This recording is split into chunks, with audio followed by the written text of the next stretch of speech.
Hello everyone, welcome back to my channel. কেমন আছো তোমরা? আশা করি সকলেই খুব ভালো আছো। প্রত্যেক দিনের মতো ব্লগের শুরুতে বড়দের চরণে প্রণাম আর ছোটদেরকে আমার অনেক অনেক ভালোবাসা। তো আরও একটা নতুন দিনে নতুন আরও একটা ব্লগ নিয়ে চলে এসেছি। আশা করি তোমাদের খুব ভালো লাগবে।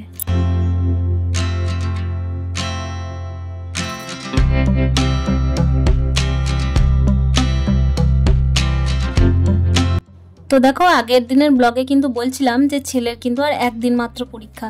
তো একদিকে তো হাফ ছেড়ে বাঁচা গেছে, কিন্তু আজকে আবার আরও একটা ঝামেলা হচ্ছে। ঝামেলা ঠিক বলবো না, এগুলো আমরা বাড়ির মহিলারা বা বাড়ির হাউসওয়াইফরা বাড়ির সকলের মঙ্গল কামনার জন্য করেই থাকি। তো আজকে হচ্ছে না বিপত্তারিণী ব্রত। মঙ্গলবারও হয়েছিল, কিন্তু আমার ছেলের তো পরীক্ষা চলছিল আর আমি করেছি আজকের দিনে। তো দেখো, এই জন্য সকাল থেকে কিন্তু লেগে পড়েছি। আর আজকে রোদটা ভীষণ পরিমাণের পড়েছে। এইদিকে কিন্তু আমাকে শুধুমাত্র পুজোর জোগাড় নয়, হাট ঘাট বাজার সমস্তটাই সামলাতে হবে। আর আবার ছেলেকেও নিয়ে যেতে হবে ড্রয়িংয়ের ক্লাসে, কেন কি প্রত্যেক শনিবার আমার ছেলের কিন্তু ড্রয়িং ক্লাস থাকে। তো যেহেতু কালকে পরীক্ষা শেষ হয়েছে, সেহেতু আজকে কিন্তু ঘুমটা একটু বেশিই ঘুমিয়ে নিয়েছে।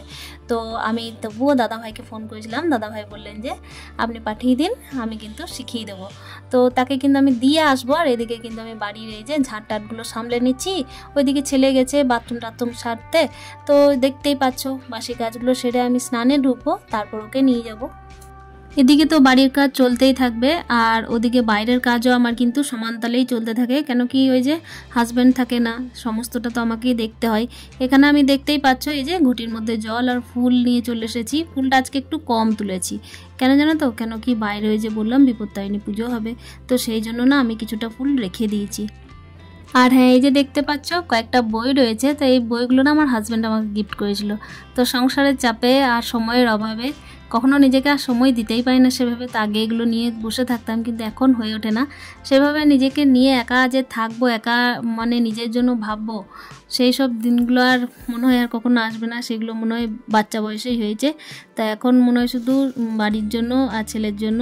আর বাড়ি গুছিয়ে টুছিয়ে যদি চলতে পারি, একটু ভগবানের পুজো করতে পারি, একটু সবার মঙ্গল কামনা করতে পারি, তাহলেই হয়তো অনেক। এই জন্যেই কিন্তু জীবনটা পড়ে আছে, এটাই মনে হয়। তো দায়িত্ব কিন্তু মাথার ওপর অনেকটাই আছে। জানি না, অনেক দায়িত্বই আমি পালন করতে পারিনি জীবনে, তবে যে দায়িত্বগুলো আমি বেছে নিয়েছি সেইগুলো যেন সমান তালে চালিয়ে যেতে পারি, এটাই ভগবানের কাছে প্রার্থনা। তো দেখো, এখানে আমি এই যে পুজো টুজোগুলো সেরে নিলাম। আর যেদিন থেকে আমি এই যে পুজোর ঘরটাকে সাজিয়েছি, ঠাকুর ঘরটাকে আর কি, তো সেদিন থেকে না বেশ অন্যরকম ফিলিংস আছে। মনে হয় কি যে বেশ নিজের মতো করে আমি সাজাতে পেরেছি, ভগবানকে সেবা দিতে পারছি, এটা অনেক।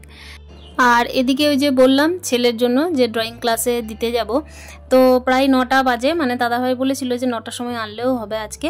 তো সেই জন্য আমি কাজ বাজগুলো সেরে নিলাম। আর হ্যাঁ, একবার আমি স্নান সেরেছি, যেহেতু বাইরের ঘরের কাজগুলো করেছি সেহেতু স্নান সেরেছি। কিন্তু ব্যাপার হচ্ছে, যখন আমি পুজোটা দিতে যাবো, বিপত্তারিণী পুজো ওই যে বললাম, তো সেটা দিতে গেলে আমাকে কিন্তু আরও দ্বিতীয়বার মাথায় স্নান করতে হবে, কেন কি ভাত টাত রান্না করতে হবে। তো ওদিকে কিন্তু আমি ছেলেকে তার মাঝে ড্রয়িং ক্লাসে দিয়ে চলে এসেছি। সেটা আমার আর তোমাদের সাথে শেয়ার করা হয়নি। এসে কিন্তু আমি ভাত ডাল আর এই যে দেখতে পাচ্ছ পটল ভাজা চাপিয়েছি। তো আজকে তাড়াহুড়োটা প্রচণ্ড পরিমাণের, ওই জন্য দেখো আস্তে আস্তে কিন্তু আমি সবটাই সেরে নিচ্ছি। আর তোমাদের সাথে মাঝে মাঝে কিন্তু দেখানোর চেষ্টা করছি সব কিছুই। এখানে করছি আমি একটা আলু পোস্ত। আলু পোস্ত বলতে একদমই আজকে নিরামিষ। এক তো হচ্ছে শনিবার দিন নিরামিষ খাই, তার সাথে হচ্ছে আজকে বিপত্তারিণী ব্রত।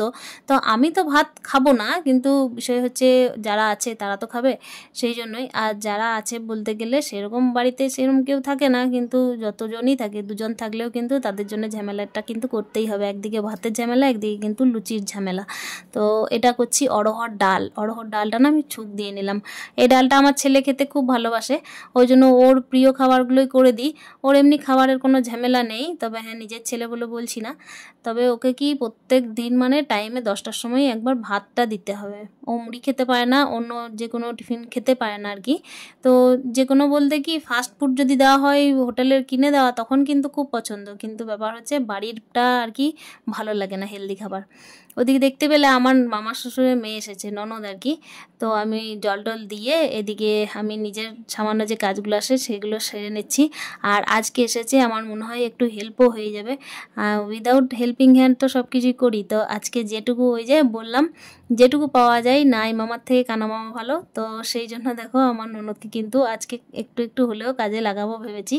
এখানে কিছু লঙ্কা কিনে এনেছিলাম, প্যাকেটের মধ্যে পড়ে পড়েই ছিল, যে বাজারঘাট করলাম বললাম, তো কুমড়োর তরকারি করলাম, দেখতে পেলে পটল ভাজা করলাম, তো সেগুলো আলুটাও আনতে হয়েছে কিছু, তো সেগুলোকে তো আমি ফ্রিজের মধ্যে রেখেছিলাম, আর সেগুলো কাটা তো আজকে দেখাতে পারলাম না, সব দিক তো সামলাতে হচ্ছে একাই, এদিকে ছেলেকেও আনতে যেতে হবে। তো ভাবলাম যে না, এই যে লঙ্কার ডাঁটগুলো আছে সেগুলো আমি ছাড়িয়ে রেখে দিই, আর এই ঝুড়িটার মধ্যেই রেখে ভালোভাবে রেখে দেবো। এদিকে দেখো আমার কিন্তু রান্না বান্নার কাজও, নিরামিষ ভাত তরকারি সমস্তটাই হয়ে গেছে, কিন্তু মাথায় আর একবার স্নান করতে হবে, স্নান টান করে আমি ছেলেকে নিতে যাব। এই যে রেডি হয়ে গেছি, এখন এর মাঝেই ছেলেকে আমি নিতে যেতে চললাম, ড্রয়িংয়ে পাঠিয়েছি। এত তাড়াহুড়ো তাড়াতাড়ি যাই। এদিকে রান্না বান্না অর্ধেক কমপ্লিট হয়ে আছে, এখনও পর্যন্ত নিজের খাবার করব, চলো তাড়াতাড়ি নিয়ে আসি।